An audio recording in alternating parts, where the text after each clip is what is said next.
La tarea que el Papa León XIV se ha impuesto, la de unir a la Iglesia, es no solo una tarea difícil, sino que es una tarea que raya casi en lo imposible. El cardenal Prevost, cuando fue elegido Papa León XIV, en este momento, heredó una Iglesia profundamente dividida, con rasgos incluso de odio. Y él, lo ha anunciado, lo ha dicho varias veces, cree que la misión que Cristo le ha encargado es la de unir a esa Iglesia. Pero hay muchos que no quieren que consiga, que alcance esa misión, que no quieren que tenga éxito. Son muchos los que de una forma o de otra le ponen zancadillas. Y desde hace ya varias semanas voy destacando, voy advirtiendo de cuáles son esas trampas que le ponen en el camino, a las que yo llamo bombas, porque me parece que son como esas minas que asfaltan una carretera para que estallen al paso de las personas. ¿Por qué buscan eso? ¿Por qué no quieren la unidad? ¿Por qué esas trampas al Papa? ¿Por qué? Pues quizá porque, quién sabe cuáles serán sus motivos más profundos, pero buscan y quieren que la Iglesia se rompa en mil pedazos para quedarse ellos al frente de la parte más jugosa, o más rica, o más numerosa. La semana pasada hacía referencia a una de esas bombas. La Conferencia Episcopal Alemana, nada menos que en un momento de sede vacante, con el Papa Francisco aún sin enterrar, publicó un bendicional dirigido a presentar un modelo con el que bendecir a las parejas irregulares, entre otras las parejas homosexuales. Bien. El cardenal de Colonia dijo que él no lo iba a aplicar en su diócesis porque consideraba que era contrario a la doctrina de la Iglesia. Los obispos alemanes, casi todos, se defienden y dicen que no es verdad. Que ¿cómo puede ser verdad que sea contrario a la doctrina de la Iglesia cuando ha recibido la aprobación expresa del cardenal Fernández? De este modo nos encontramos con una situación muy compleja para el Papa León. Por un lado, teóricamente, porque no se ha desmentido, su ministro encargado de proteger y velar por la doctrina de la fe está avalando algo que un cardenal dice que es herético. Por un lado, una cosa, por el otro, justo la contraria. Están poniendo al Papa en la tesitura de tener que elegir entre uno u otro, entre su ministro o entre el cardenal que dice que lo que ha aprobado su ministro, o lo que los obispos alemanes dicen que ha aprobado su ministro pero que no se ha desmentido, pues no es contrario, no es concorde con la fe de la Iglesia. Tiene que elegir entre uno y otro. Esto es una bomba. No le dejan tiempo para organizar con calma el equipo de colaboradores más cercanos a él y que compartan con él el objetivo de unir a la Iglesia. Le están continuamente exigiendo que se pronuncie en situaciones complejas. Esta semana, de nuevo, otra bomba, en el sentido metafórico de la palabra. En la revista Rome Today se ha publicado un artículo firmado por Helder Red. He buscado en Internet y no lo he encontrado. Eso no significa que no exista. Yo he buscado en Google y no lo he visto. Muy bien, este escritor, este articulista, escribe y dice que ha tenido una reunión con un cardenal que estuvo presente en el cónclave y que le ha contado cómo se desarrolló El artículo ha sido ampliamente difundido porque está tratando un tema que interesa a todos.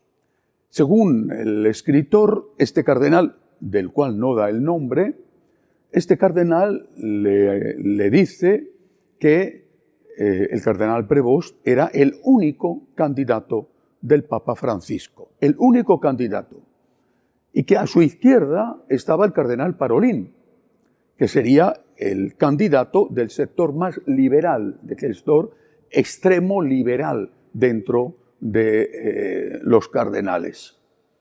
Y que como la pequeña minoría conservadora no tenía ninguna opción, se dividió el grupo de los liberales entre Prevost y Parolin, y que tuvo que ser el cardenal Hollerich, jesuita, y al cual el escritor denomina que era una criatura de Bergoglio, que tuvo que ser el que intervino para poner orden en la fila de los liberales y exigir que todos votaran a Prevost. Y que entonces fue cuando Parolin presentó la renuncia. ¿Por qué, según el escritor, quería esto el Papa Francisco? ¿Por qué?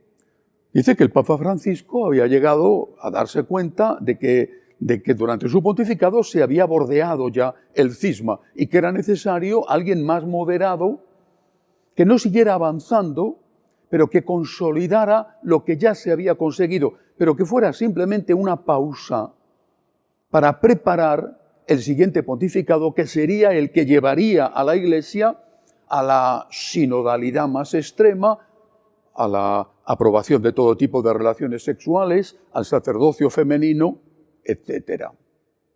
Eso, repito, según el autor de este artículo, amplísimamente difundido. Personalmente he consultado con algunos amigos cardenales que estuvieron presentes y que, sin violar para nada el secreto pontificio, porque es gente muy seria, sí me han podido decir que eso era ciencia ficción. Y además que tenía una intención malévola la persona que lo había escrito. Yo no estuve en el cónclave, por lo tanto no puedo decir si es verdad o no es verdad. Digo lo que me han dicho a mí las personas que estuvieron allá adentro. Eso no es así. Pero ¿por qué? ¿Por qué publicar ese artículo, aunque fuera verdad? ¿Cuál es el objetivo? Por un lado, tranquilizar a los liberales que están nerviosos con algunas de las cosas que está haciendo el Papa León. Pero por otro lado, y sobre todo, separarle de los conservadores que se han volcado con él, que le están dando todo su apoyo, y decirle a esos conservadores: os estáis engañando, no le apoyéis, es el plan de Bergoglio, no le apoyéis. Es decir, el objetivo es impedir la unidad de la Iglesia. Por supuesto, si eso fuera verdad, el objetivo podría ser otro, pero si no es verdad y se publicita algo que no ocurrió, y en otras filtraciones que habían salido antes se decía una cosa totalmente distinta, si se publicita algo que no ocurrió, el objetivo queda bien manifiesto: evitar que el Papa León una a la Iglesia. Esa es una auténtica bomba. Afortunadamente, el Papa está siguiendo su camino, esa revolución tranquila que quiere seguir, que quiere aplicar para lograr la unidad. Y lo mismo que hace unas semanas elogiaba al cardenal Burke, aprovechando el 50 aniversario de su ordenación sacerdotal, pues esta semana le ha concedido una audiencia al cardenal Maradiaga. Él quiere la unidad e intenta acercar a unos y a otros y acercarse a unos y a otros.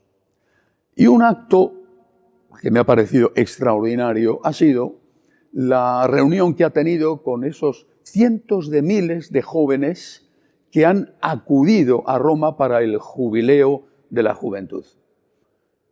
No solo han llenado la Plaza de San Pedro y la Vía de la Conciliazione, aunque los actos definitivos tendrán lugar este fin de semana, sino que en la primera reunión que ha tenido con ellos esta semana, les ha dicho, tenéis que levantar vuestra mirada, hay que mirar a Cristo, es a Cristo a quien seguimos.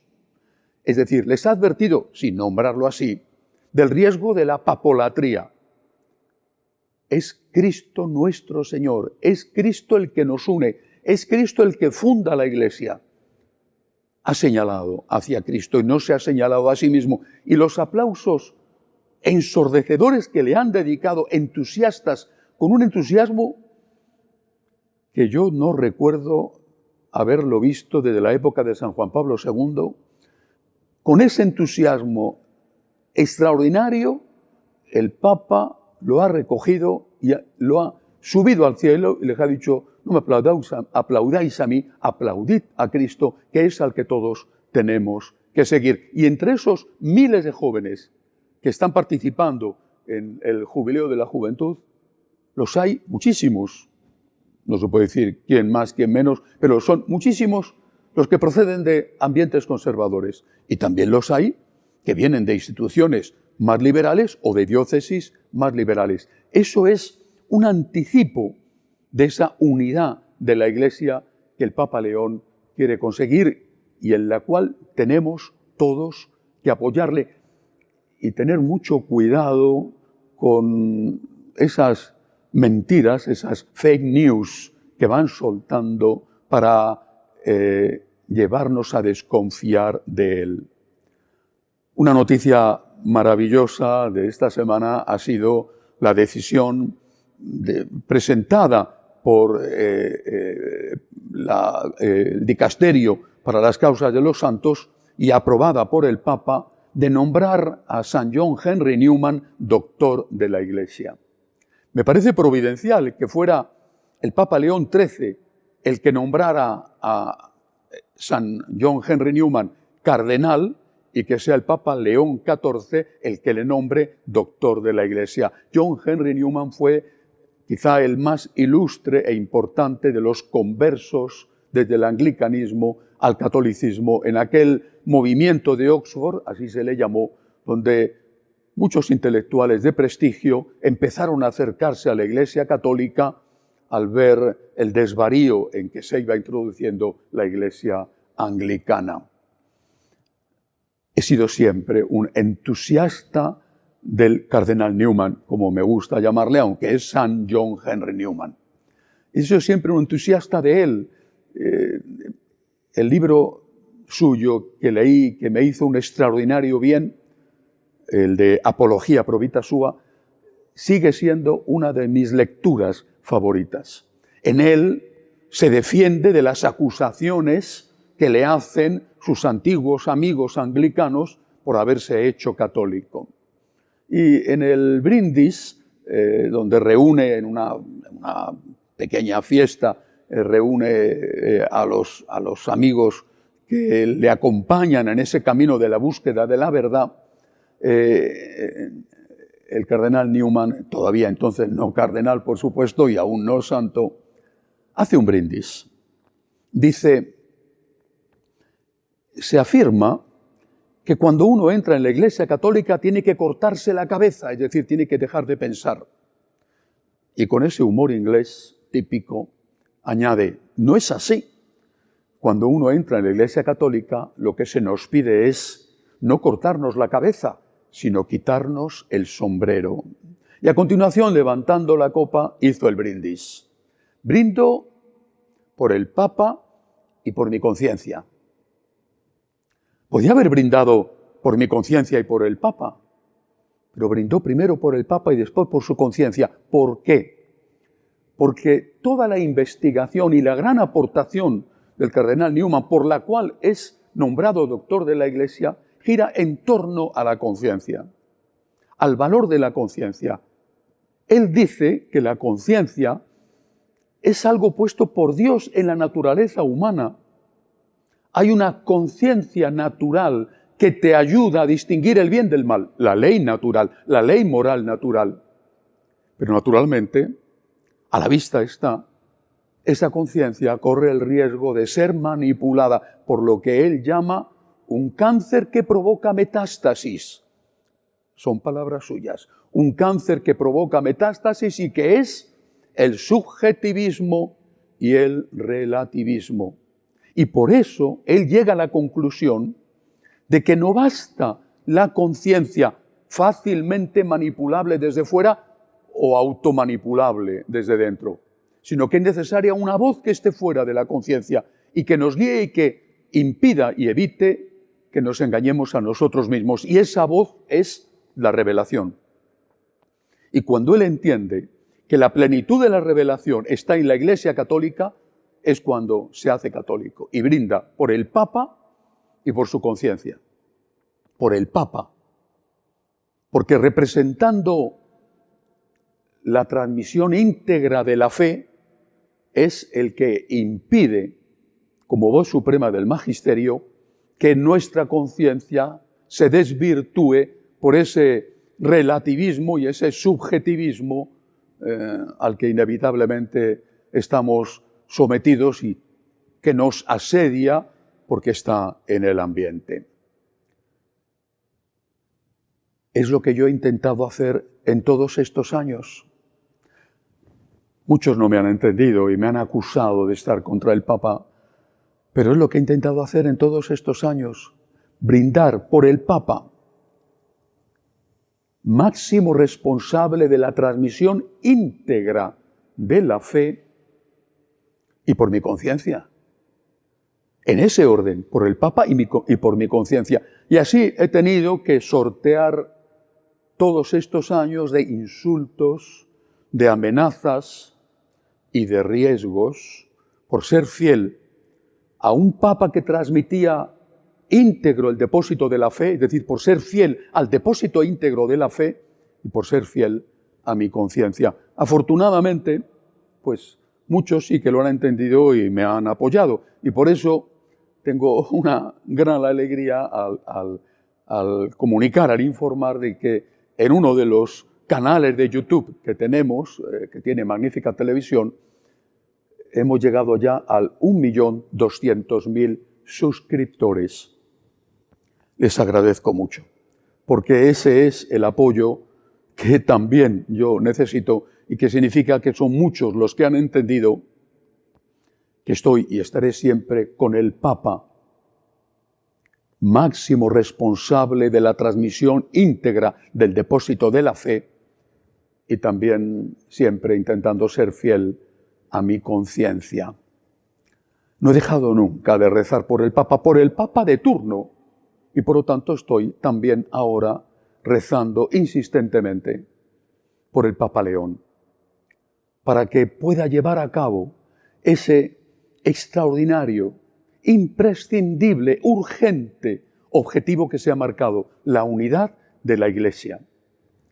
Le ponen muchas bombas y nosotros solo podemos rezar por él y, en mi caso, señalar algunas de esas bombas para intentar de ese modo desactivarlas y que no haga daño, como en el caso al que me he referido, a aquellos que pudieran creer que el cónclave se desarrolló como dice este autor que se desarrolló, cuando eso, según otras fuentes, me han asegurado que no es así. Quiero brindar hoy con San John Henry Newman, próximo doctor de la Iglesia, por el Papa y por mi conciencia. Rezamos por el Papa. Hasta la semana que viene, si Dios quiere.